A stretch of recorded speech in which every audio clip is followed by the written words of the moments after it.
I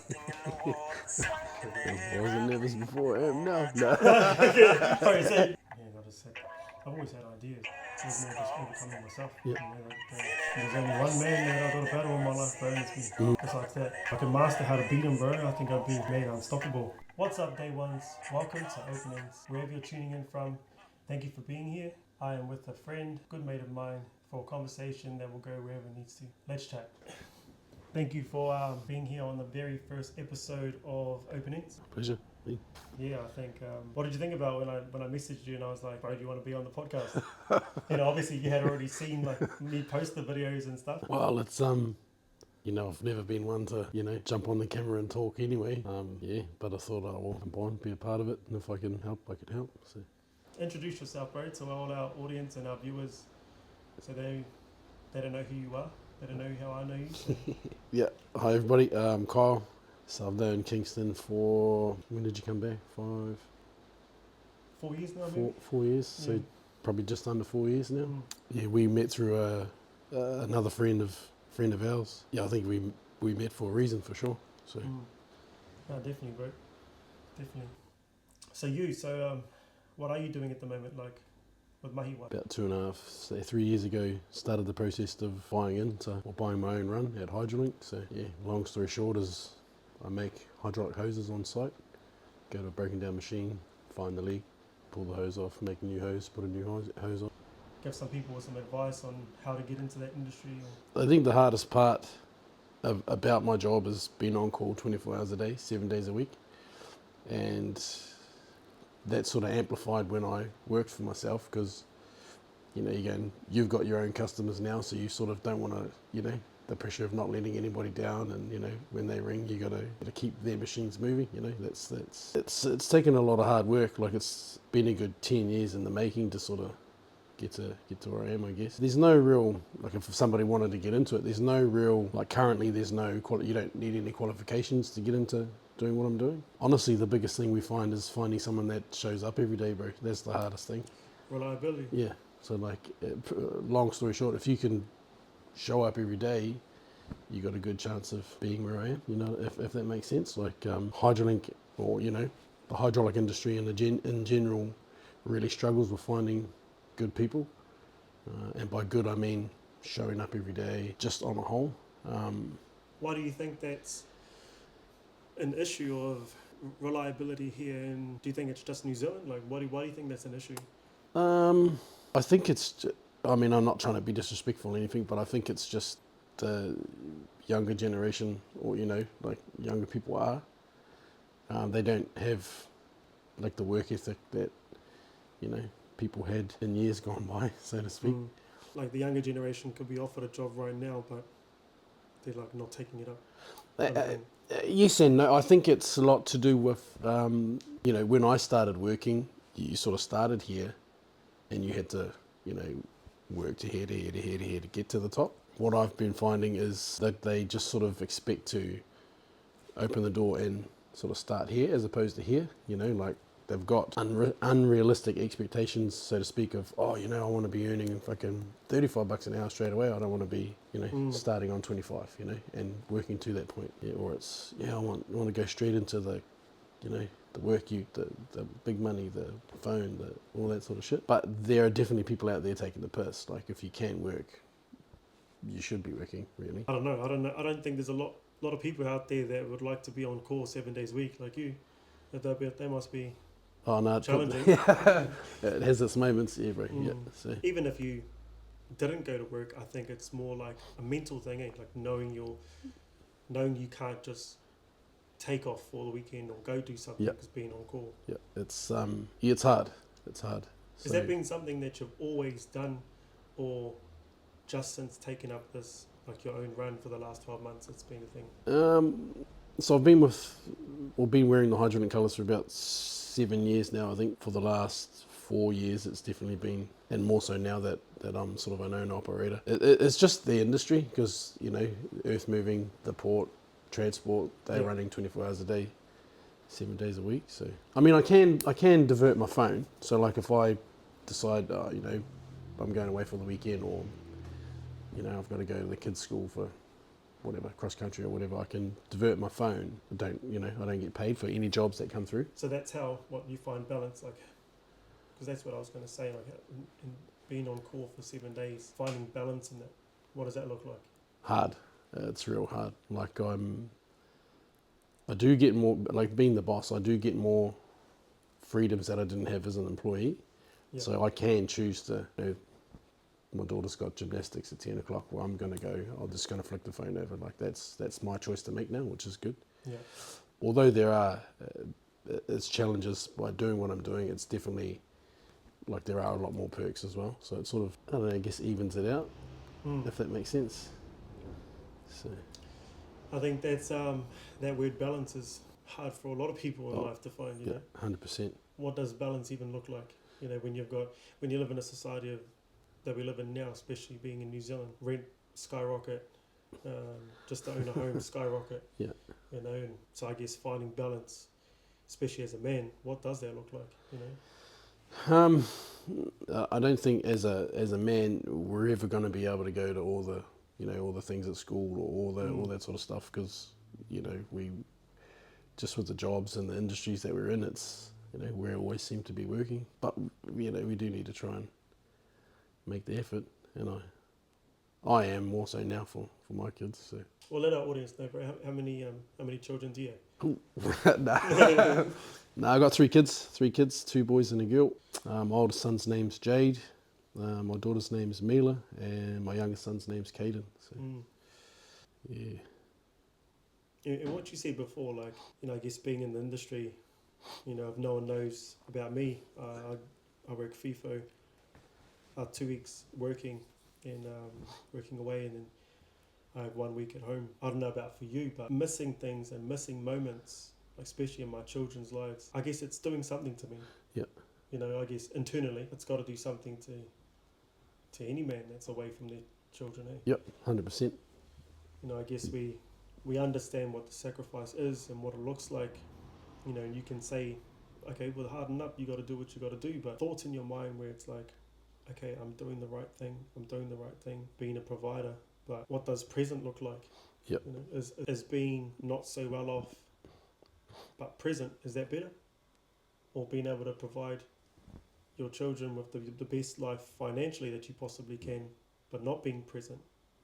I guess finding that balance, bro, that's tough. Like, that's tough for me. I believe that it depends on your situation also. Like, again, not trying to be disrespectful, but like when you get to go home for that week, like you're at home, or your missus and all your kids are in the same house, For me, it's a little bit different because, my kids don't live with me. So, I will jam pack as much as I can into like the work week, because I got to come home to nothing anyway, So I'll work as hard as I can for the 7 days or the 6 days, have my kids' time,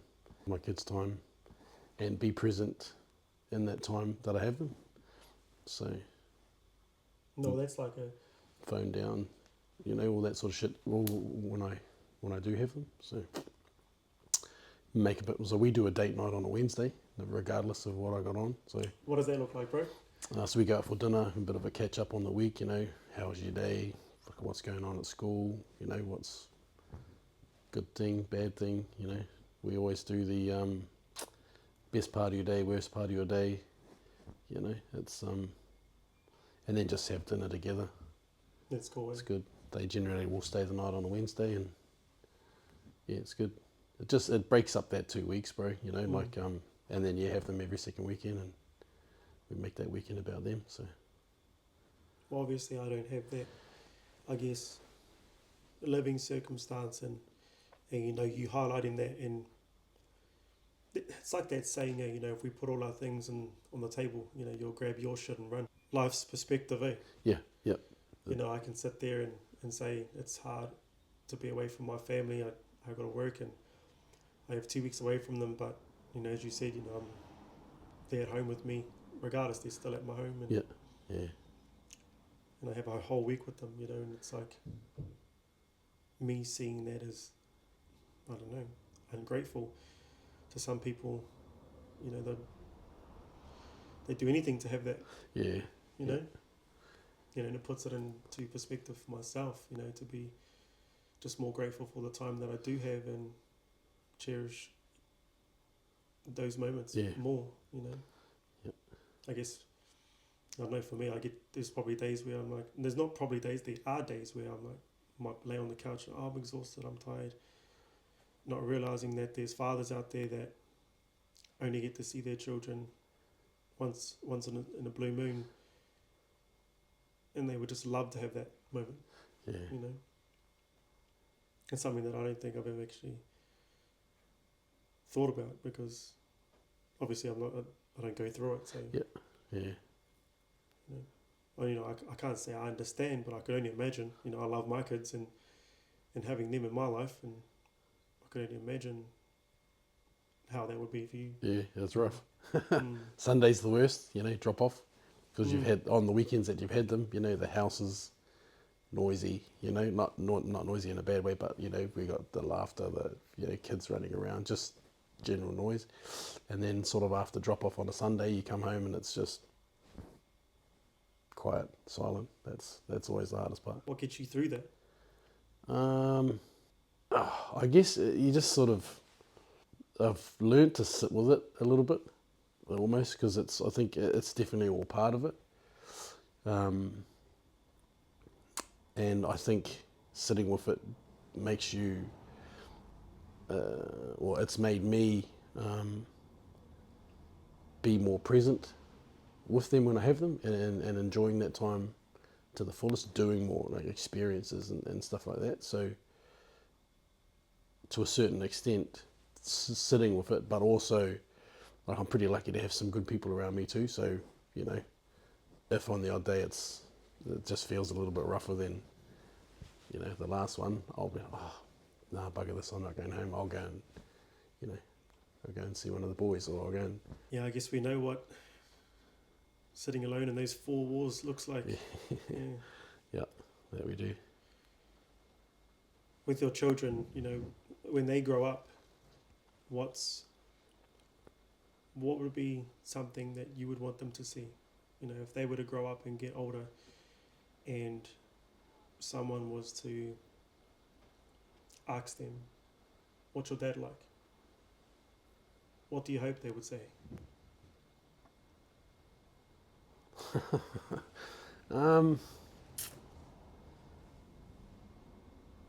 don't know whether them saying anything in specific, or I'd want them to say anything in general. It just for them to be proud would be me. My dad was always there. Dad, I don't know, whenever I needed him, he was there. Or something like that. What do you think they would see, or what they know now? What do you think they would say? That's a hard one. I'm quite lucky when it comes to my kids, bro. Like they're quite,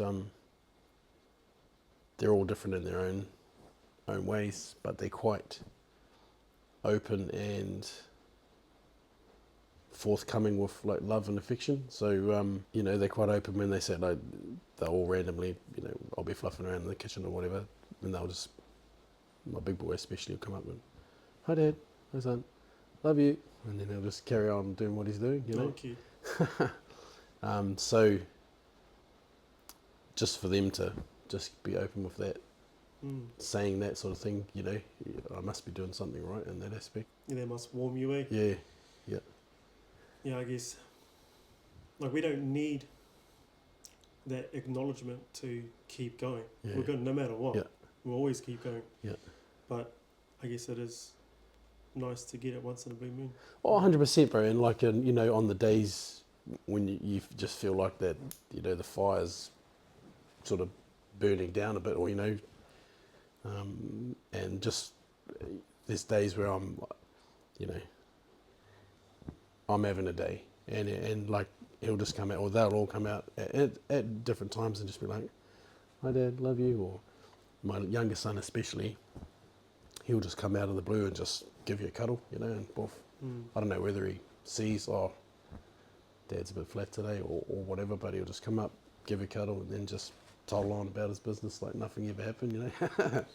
Yeah. You can't buy those moments either. No, You know, no matter all the hours that we. I remember when I was living in Australia, I got caught up in this world and environment of like, okay, I've got to work, and I was trying my hardest to give my children everything that I didn't have when I grew up. Yep.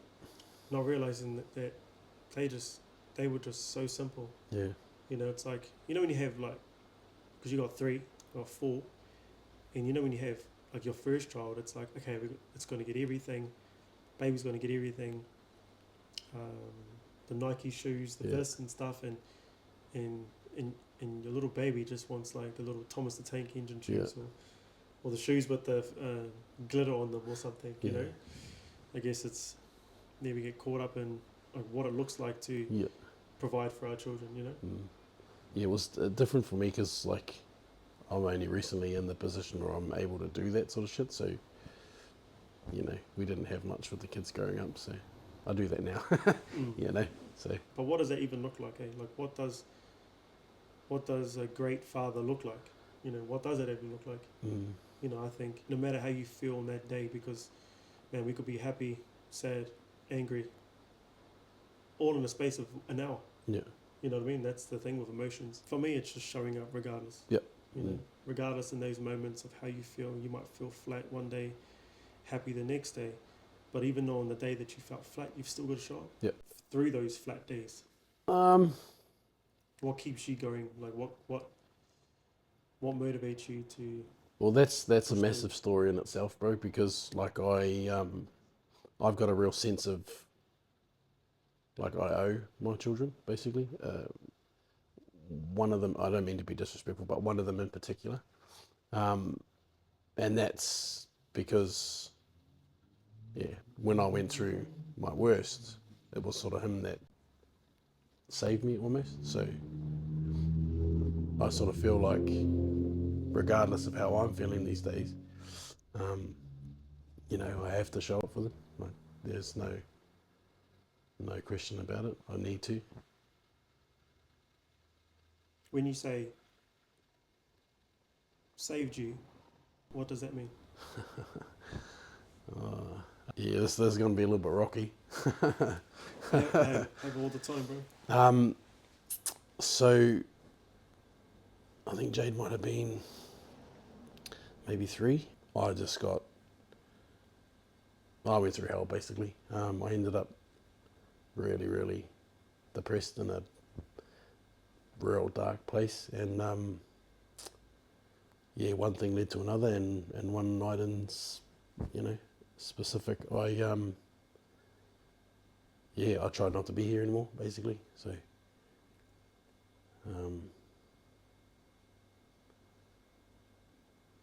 I just thought shit was too much, and the weight was too much, things were too heavy, and basically went and parked somewhere, and shotgun in my mouth basically, and was ready to go. Yeah, the phone rang.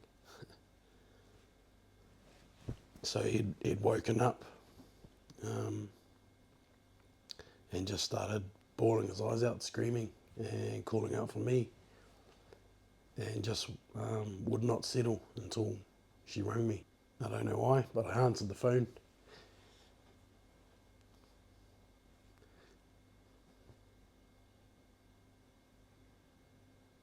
And it was him, so yeah.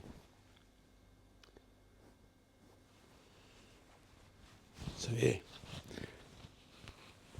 So now, regardless of what I got going on, I show up for them, you know.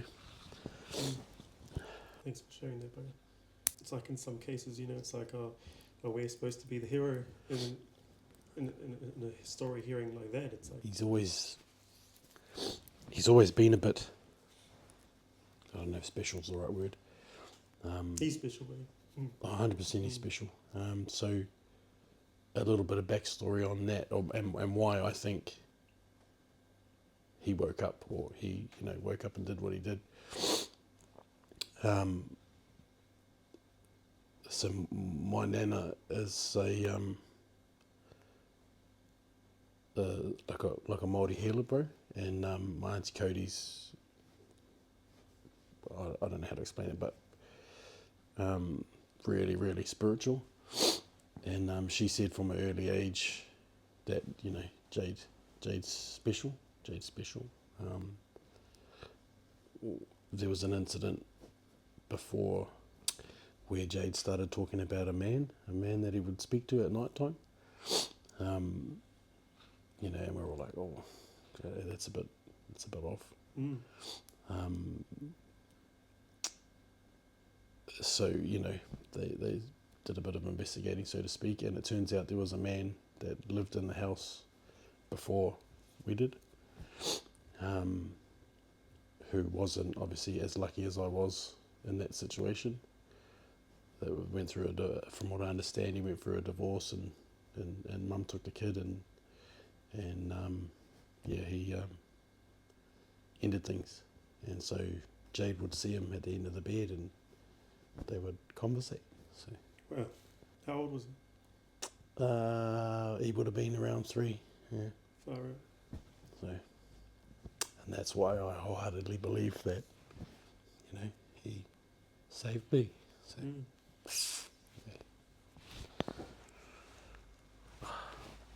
Yeah. Did you even know, trying to find out the name of that man? I've thought about it a few times over the years, bro, and I probably will look into it at some point. But it's always there, and it's always present, you know.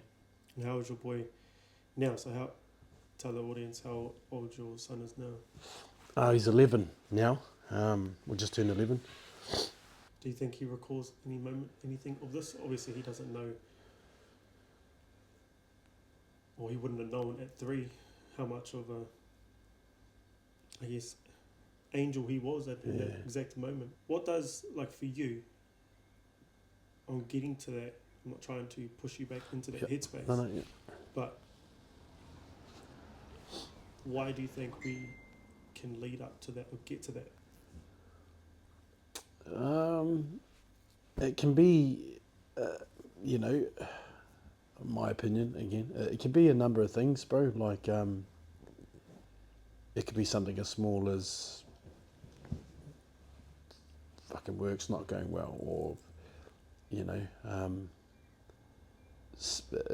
it can all start from somebody not treating the way you're supposed to be treated. Somebody passing away. It could all start from a lot of things, but like over the years, you know, I think a lot of men are in this position. It's generally a breakup, bro. That, you know, and all the emotions that will come with that will put you into a place like that, you know. And it might not just be one single thing. It might be, you know, that on top of that, on top of that, you know, all that weight. Life's expectations, you know, or society's expectations of what you need to be, where you need to be, how you need to look, all that sort of shit, bro. It all adds up, eh?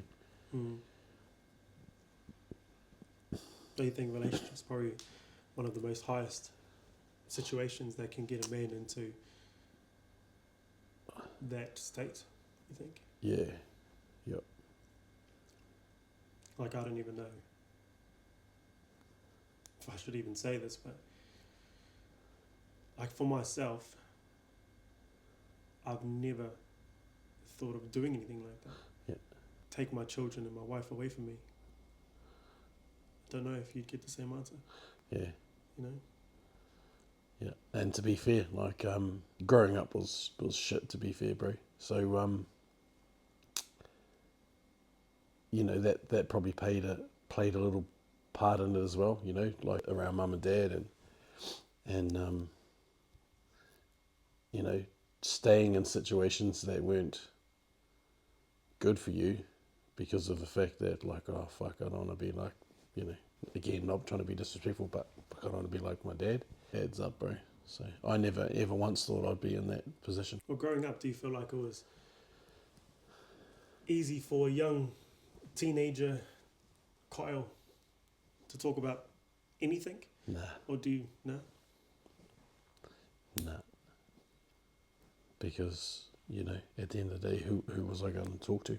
And, you know, going back, 25 years ago, that wasn't something we did, No. Yeah, I spoke to like even my koro. We've brought up that topic. He's like the chief advisor, culture advisor for the Runanga from where we're from in Ngāti Manawa. And like the amount of those cases that come through on tangis and funerals and stuff, he's just like, it was unheard of.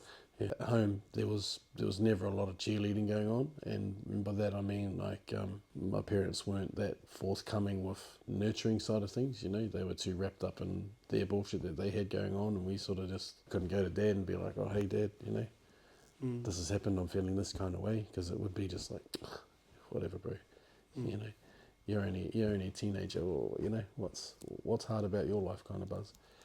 At that age you sort of don't know where you can go or who you can go to, if that makes sense. For me, I'm a 34-year-old man, and I still find myself around my parents 5 years old. Yeah. Like I still think I'm 5, screaming for attention. Yeah. Screaming for, I'm proud of you, son. So I was 21 the first time my dad said he was proud of me. 21. Catch that is, he only said that because he got emotional because him and mum were splitting up again, So that was a very hollow, like, I'm proud of you, son, as he was sort of grabbing his shit and going out the door. So I think to a certain extent, there'd be a lot of men of our age group that are in that same boat, bro. The trouble is because I'm 38 this year, so it's almost like I'm the fucking adult in that situation. Like I'm having to wipe my parents' ass, for the lack of a better word, because they still haven't got their shit together. You're amazing, Dad, bro. Amazing, Dad, and I know your kids will. I know your kids do. Will acknowledge you for that. When they get older, and now I could only imagine what the whare is like when they're not here. Yeah. But no, you just keep being you, bro, and keep showing up. That's the main thing, regardless of what you look like on that day. Or you've showed up and overcome so much since I've known you. Yeah. Especially with what the recent. Yeah. Yeah.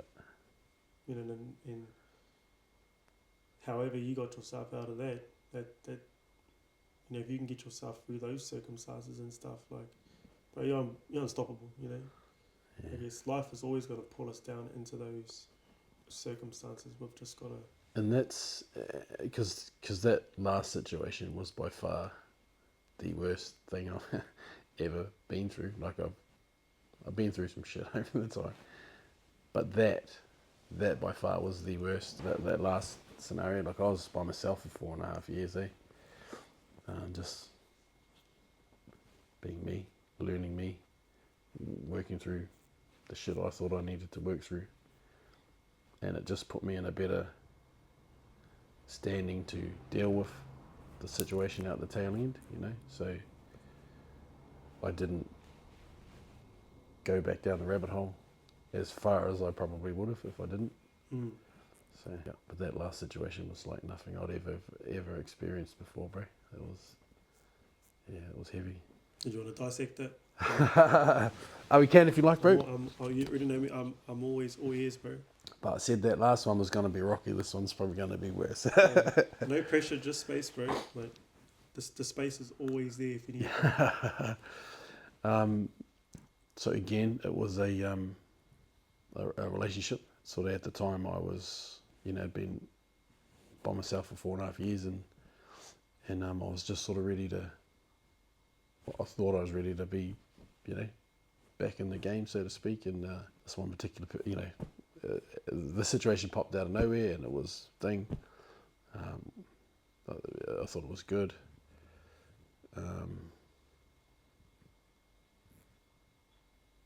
You end up with blinkers on, so to speak. You start ignoring red flags, red flags almost, bro. Start driving past the stop signs. Yeah. It's like at the racehorses with those blinders on. You just can't see fuck all. But sort of from 3 months in, the wheels started falling off big time. And I think I touched on it before. Part of why I stayed was because I didn't want to be like my dad. Mum and dad were together for 21 years, off and on for 21 years, and that's all I saw. Coming and going. There's a lot to the situation, a little bit embarrassing, so to speak. The gist of the situation is the relationship wasn't very good. Defend it in any way, shape or form, but with the work I've done and, talks that we've had in the past, or, me and Tom have had in the past, it's not, like, I can understand why, she was the person, or she became the person she was when we were together. And that just comes down to not dealing with her bullshit, not dealing with her demons and issues that she's faced in the past. And it all sort of just exploded, basically. So our situation was quite explosive. It was little things like, if I wasn't at the house or with her, I couldn't fucking do anything, like just my phone would be blowing up, and it would just be like just constant abuse, basically, bro. So it got to the point where I pretty much had to be either in the house or right beside her, otherwise I just couldn't do anything. Again, like, this is my only perspective, and I'm not trying to say I'm an angel or anything, but it started with yelling. I remember when I was 18 and moved out of home, and everything I was doing and experiencing for myself was like all new. Yeah. I wasn't shown how to, I wasn't even shown how to like use a drill. Yeah. Or use a saw. Use a chainsaw. Like everything I learned when I was 18, my Uncle Google and Auntie YouTube were my best mates. There's so many things that, there's been a lot of times, I don't know for you, but there's been a lot of times for me where I've been around mates that I've just met or I've known for a long time, and they know how to do this, and I'll be like, oh no, my dad showed me. Like, I do have some times where I have those moments of like, what did I get shown? Yeah. And I know what I was shown, and I don't even think that's nice to even say, but I guess I was just changing. What I was shown is like trying my hardest to change that cycle of how a man should treat a woman. Yep. Yep. And having 4 daughters, I couldn't fathom looking at or hearing about any of my children going through what I watched. Yeah, 100%. And Jade's had a bit of incidences at school, like because he's got he's a bit of a tank. He's not fat, but he's built, so he gets a bit of a hard time about his weight at school. And Jade's got a real thing about hurting people because he knows he's big. He's not, but it's getting to the point now where the bullying's getting too much. So he's been lashing out a few times. Pushed the kid over and all that sort of stuff, and we've had to have a couple of talks, and part of me being or trying to be better than my dad was. Because I know when I get frustrated, I can, my voice gets a little bit higher, or I tend to swear, or get frustrated. So I've started recording the conversations, bro, to try and be better in that aspect. Well, So with Jade, like he's got a big heart, bro. Like he's not a fighter. He's not an angry kid by any stretch of the imagination. But some of the things he's doing at school, it's almost like he's been egged on. Like there's been a couple of incidences where they've been in fights, or they've circled around kids and trying to get them to fight. And so the last talk went along the lines of, bro, like, son, I'm not trying to be disrespectful, but like that's not you. You got a big heart. You're not a fighter. You just don't have it in you. I said to him, there's like you've never really had to go through any shit or any adversity to sort of make you have to be hard. So I said at most. You may have heard mum and dad raise their voice once or twice in your life, but you've never had to go through any real shit like, I had to when I was a kid. On top of, I don't know whether you doing this shit because you think, I think it's cool, because I was a menace, bro. I was fighting and all that sort of stuff. So, he hears stories and, like Uncle Ab will tell him a story, and so I said, I don't know whether I think that's cool, but I don't, bro. Like, what I think's cool is, you're in the classroom doing all your work with all your mates clowning around. To me, that's tough. To me, that's hard,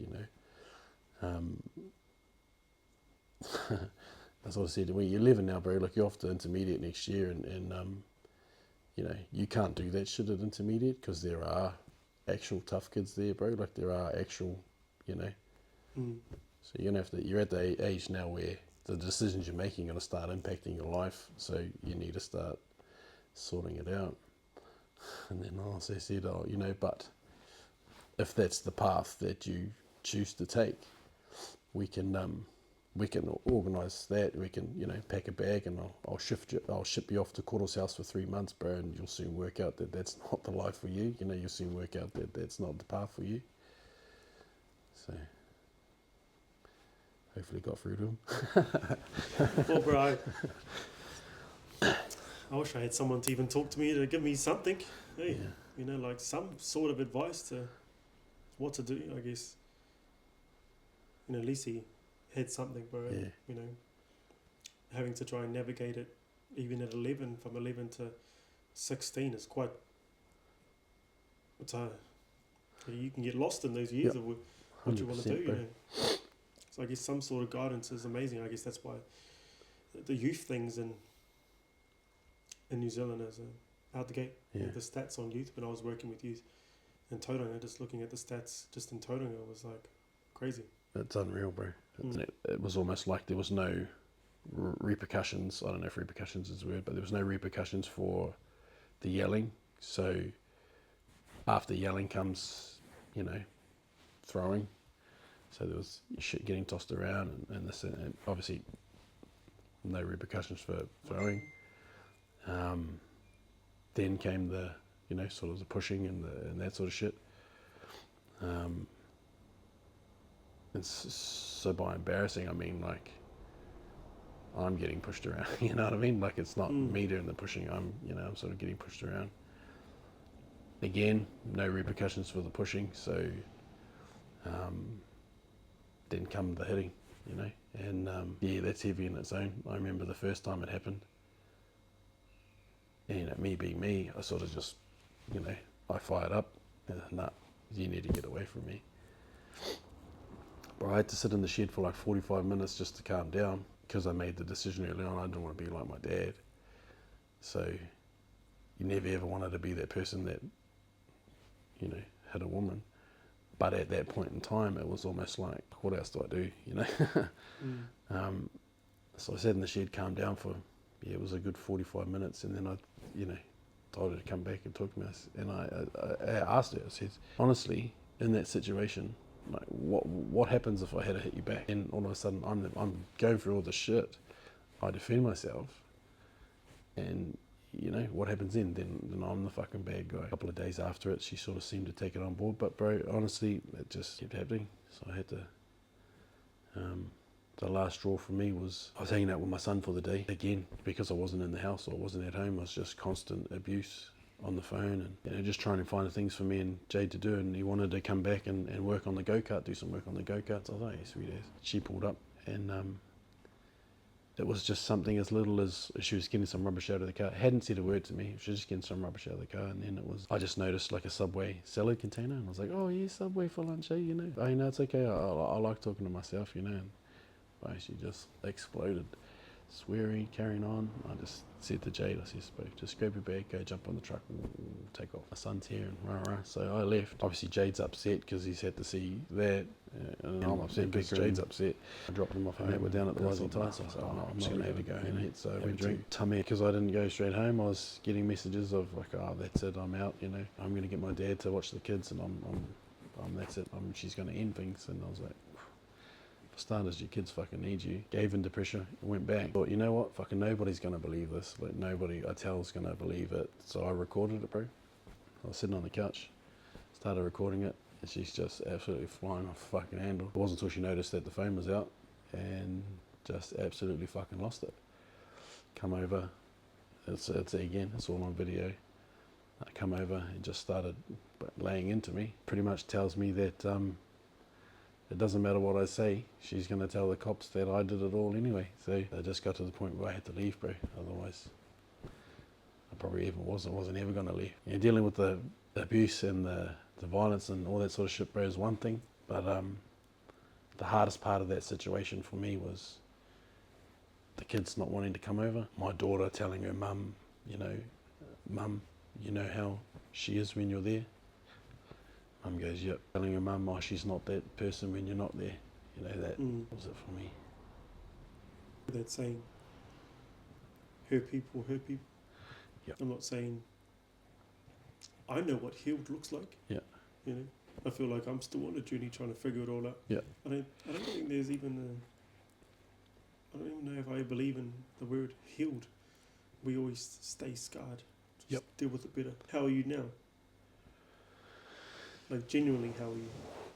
I still have my moments, bro. Like, and I don't know how it correlates to it all, but it's generally if I'm in the shower, I don't know if it's relevant or whatever, but generally if I'm in the shower, emotions start flowing, and I guess it makes it a little bit easier to have a bit of a, in the shower, Definitely. Yeah, we don't need to be taught how to be tough. Yeah. I know exactly what that looks like. I watched that my whole life. Yep. But no, I'm and at the tail end of that relationship, bro, like I sort of had I was lucky enough to have like the purchase of the business and that sort of thing to focus on.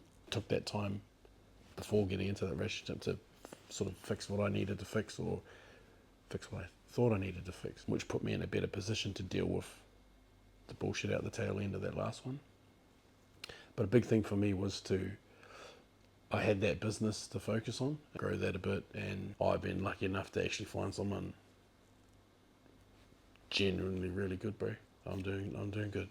That's good to hear, bro. Yeah. What does good look like to you? Well, one thing, and like I struggle with it a bit, bro, to be fair. And I've had to, like, I've sat her down and said, look, honestly, thank you. Like, the honesty, bro. Just how open and honest she is. It's just, like, for me, that's just like, fucking hell. She's always been, from the sound, from what I understand, she's always been unlucky in the love situation. Clearly I have. But she sent me a meme thing the other day, and it was something like a man that's never been appreciated and a woman that's never been loved properly finally meet each other. It's just, that's pretty much just sums it up, bro. So. And that's what it is now? Fucking, yeah. It's it's pretty good, but my money's on it getting to something pretty special. So. Oh, bro, that's cool. Yeah. Even though we might not talk often, but genuinely, I'm in your corner cheering you on. 100%, bro. Yeah. And it is that thing, might be 4 years and I catch up and it's like, yeah, it's going to be the same. Yeah. Nothing changed, bro. Yeah, bro. Is what it is. Genuinely, like how you're describing how you are now, bro, that's all I wish for you, bro. How can you ask for help when you don't know what that looks like? Yep. Like you and So when we had that matariki, like Koji fellas, boom, you were there. Yeah. You know, like for me, that was even a struggle Yeah. to do that, you know. Yeah. Otherwise, it's like I would have just done the whole hangi by myself. Yeah. For my father, he didn't know how to ask for help. Yeah. You know, watching that. We can get to a certain age where it's like, okay, no excuses now. Yeah. What do you think? I think the work we've done over the last few years, like me, you, and probably Tommy especially, you know, the talks we've had and the emotions we've been able to share and shit we've unpacked, that's definitely helped. But I think like I'm pretty blessed to have the people around me that I do have. Wholeheartedly makes it easier to ask for help, you know. Like if you genuinely know that, hold on, if I ask my brother for help, he's going to show up. A good chunk of not asking for help or is the fear of, you know, what happens if I ask this person for help and I'm left out on that limb by myself. You know what I mean, bro? So I hope that all my bros know that if they ever rung, you know, I'd be there regardless. So How do we spread that message? So if you were to give people advice out there on how to help other men ask for help and search for help, if they do need help, it could be small. It could be something as little as just, oh, bro, I need help moving a couple of these tables or something from your home. But we're so proud. We would rather risk and try and carry it by ourselves and break our back than just ask for a mate that would probably 9 times out of 10 be willing to drive an hour for you. Yeah, that's a tricky one, bro. I do believe that we're pretty blessed in the circle that we have, but also, you know, most men out there do have, you know, the 1 or 2 or 3 real friends that you could, as much as you don't want to or you feel like you can't, they are there and they would fucking drop everything for you. You just sort of believe that you're not going to be left out on that limb by yourself, you know. So Bro, I love that. it's just I can almost guarantee that there's maybe a handful of real friends, real brothers, and, you know, you touched on it before, like a lot of acquaintances. But I can almost guarantee you that anybody in that situation, if you've got that handful of real friends, doesn't matter what it was, if you asked one of them, you're not going to be left out on that limb by yourself, you know. So. You know, when you're around the boys and it's like, oh, bro, can you give it, oh, shut up. You know, like we can have a bad time, we know that, but if something that I actually know that is important to you or you actually need that help, like there's men out there that are most likely in your circle that will listen. And that courage up within yourself to go, man, I'm not good. Yeah. You know, if your mindset's thinking negative feelings or whatever, like, say something. Yeah. You know, because the bro next to you or around you, 9 times out of 10, you know, willing to, 10 times out of 10, willing to listen. And that's what it is, bro, making it normal. Like, again, we're pretty blessed because we have some real conversations. You know, me and Tommy have some real conversations, you know, so, yeah. It's, how beautiful is it, bro? Being able to be real. I would like to think that I'm an authentic person, but I guess we all have characters that we play. Yep. You know, we go to work and we put on a character. We hang out with this group and we're a character. Yep. Playing different roles in this life, but to genuinely just be you. Sometimes it's the most scariest side of you to show. Yep, 100%. I know for me, when I am that person, I'm not carrying anything. Anything that is on my shoulders and whoever I'm around, you better have your hands out to start carrying or start lifting, because being me feels me. Yep. That's how we all should be, I think. Yeah. But we live in a world where we hide from ourselves. Yep. 100%. Oh, beautiful, bro. Well, if your children could have one day with you could have one day off work, bro, didn't have to worry about nothing, nothing was an issue, bills, and your children had one day that they could plan for you and them, what would their ultimate dad and children day look like? That's probably a hard one to answer, bro, because they're all really different. I think my daughter would just some sort of beauty thing, whether it's nails or thing, which includes, I know girl dads will understand. Hey, Shout out to all those girl dads out there. You know, the bros are getting their nails painted too, or, you know. Favourite part of my daddy-daughter dates, bro. Yeah. So I think it'd just be something like that. Jade just generally likes to be. It doesn't matter what we're doing, as long as we're doing it together. It could be anything. Going for a walk, going on the go-kart, going on the motorbike, whatever. It's just to be. Caden he'd be something a little bit more, I don't know whether intimate's the right word, like, whether it's just being and talking, like I don't know, because we've had this talk before, like Caden's a little bit, I don't know whether different's the right word, bro, but he sort of likes things that not the normal 7-year-old boy likes, It'd probably involve me taking him to do something to do with that, whether it's getting his nails done too, or go to the Kmart and buy him the makeup or whatever he wants. So well, that's beautiful though, bro. yeah, Like, straight up, bro, like for me, like you're an amazing father, bro. yeah, it's not easy. Bro, I can only imagine, bro. I can only imagine. Trust me, I think our reactions to our children are everything, bro. Yeah. They're absolutely everything. Like, I remember my oldest daughter, she's 15, 20, 16.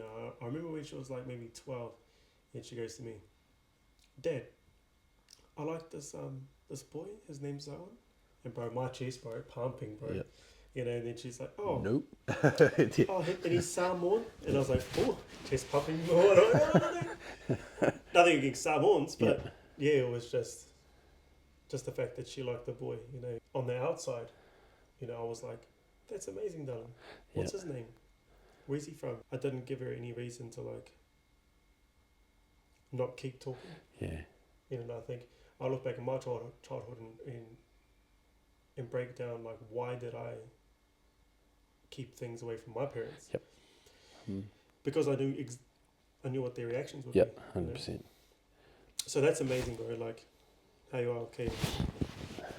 I just sort of feel like, bro, if it's a phase, it's a phase, all good. If it's not, like, all good, At least he knows I've been supportive in his corner the whole time, So, love that, bro. Yeah. I'm privileged to have you on the very first episode of OpenEnds, my bro. Yeah. Nah, I appreciate you, bro, and I love you. It's an honour to be here. Love you too, brother. I love you, bro, and having you on OpenEnds, and I really, truly hope your story reaches whoever it needs to, bro, because it's inspiring. And just never ever think that you are alone. Yeah.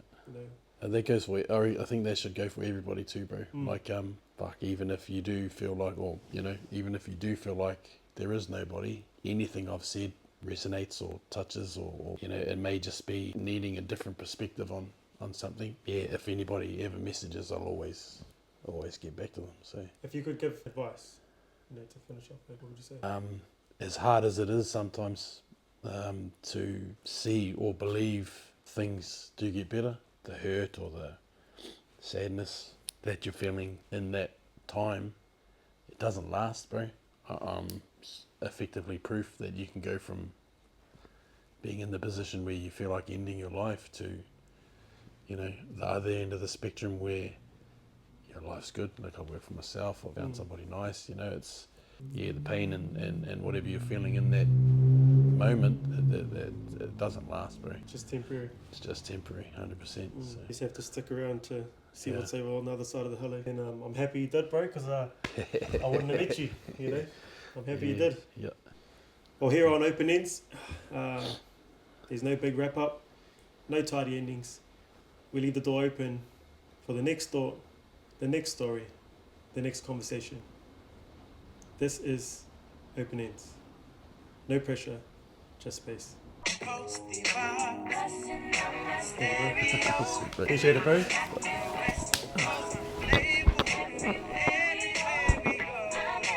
Honestly, I appreciate the time, mate. Nah, always. Come